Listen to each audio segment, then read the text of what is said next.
வணக்கம், இது பிராண்டி செய்திகள். கிரீன்லாந்து விவகாரம் இப்போது ஒரு பனிப்போர் சூழலை எட்டியுள்ளது. கிரீன்லாந்தை ரஷ்யாவிடமிருந்து பாதுகாக்க டென்மார்க்கால் முடியாது. இனி அதை நாங்கள் பார்த்துக் கொள்வோம். அதிபர் டொனால்ட் ட்ரம்பின் இந்த ட்ரூத் சோஷியல் பதிவு ஐரோப்பாவையே அதிர வைத்துள்ளது. இப்போது அதற்கான நேரம் வந்துவிட்டது என ட்ரம்ப் கூறியதின் பின்னணி என்ன? இதோ முழு ரிப்போர்ட். அமெரிக்க அதிபர் டொனால்ட் ட்ரம்ப் நேற்று ஜனவரி 18, 2026 வெளியிட்ட பதிவில் டென்மார்க் மீது மிக கடுமையான விமர்சனங்களை முன்வைத்துள்ளார்.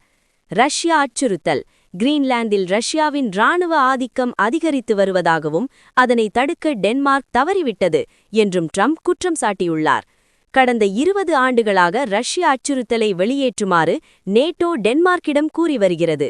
துரதிர்ஷ்டவசமாக டென்மார்க்கால் எதையும் செய்ய முடியவில்லை என அவர் குறிப்பிட்டுள்ளார். Now it is time. இப்போது அதற்கான நேரம் வந்துவிட்டது, அது செய்யப்பட்டே தீரும் என்று ட்ரம்ப் எச்சரித்துள்ளார். இதன் மூலம் அமெரிக்கா கிரீன்லாந்தை தனது முழுமையான கட்டுப்பாட்டிற்கு கொண்டு வருவதற்கான நேரடி நடவடிக்கைகளில் இறங்கும் என்பதை அவர் சூசகமாக தெரிவித்துள்ளார். பாதுகாப்பு சிக்கல்: சீனா மற்றும் ரஷ்யாவின் கண்கள் கிரீன்லாந்தின் கனிம வளங்கள் மற்றும் இராணுவ முக்கியத்துவம் வாய்ந்த இடங்களின் மீது உள்ளதாக கூறும் ட்ரம்ப், இது அமெரிக்காவின் தேசிய பாதுகாப்பிற்கு விடப்பட்ட சவால் என்று வாதிடுகிறார். இந்த மிரட்டலுக்கு டென்மார்க் மற்றும் ஐரோப்பிய நாடுகள் அளித்துள்ள பதிலடி. டென்மார்க் பிரதமர் மெட்டே ஃப்ரெட்ரிக்சன், கிரீன்லாந்து ஏற்கனவே நேட்டோவின் கூட்டு பாதுகாப்பு வளையத்திற்குள்தான் உள்ளது, அதனை தனியாக ஒரு நாடு பிடிக்க வேண்டிய அவசியம் இல்லை என்று திட்டவட்டமாக கூறியுள்ளார். பதிலடி வரி: கிரீன்லாந்து விவகாரத்திற்காக ஐரோப்பிய நாடுகள் மீது ட்ரம்ப் விதிக்கப் போவதாக அறிவித்துள்ள 10% முதல் 25% வரையிலான வரி மிரட்டலை ஐரோப்பிய ஒன்றியம் பொருளாதார பிளாக்மெயில் என சாடியுள்ளது. ஏன் ட்ரம்ப் கிரீன்லாந்தை குறிவைக்கிறார்?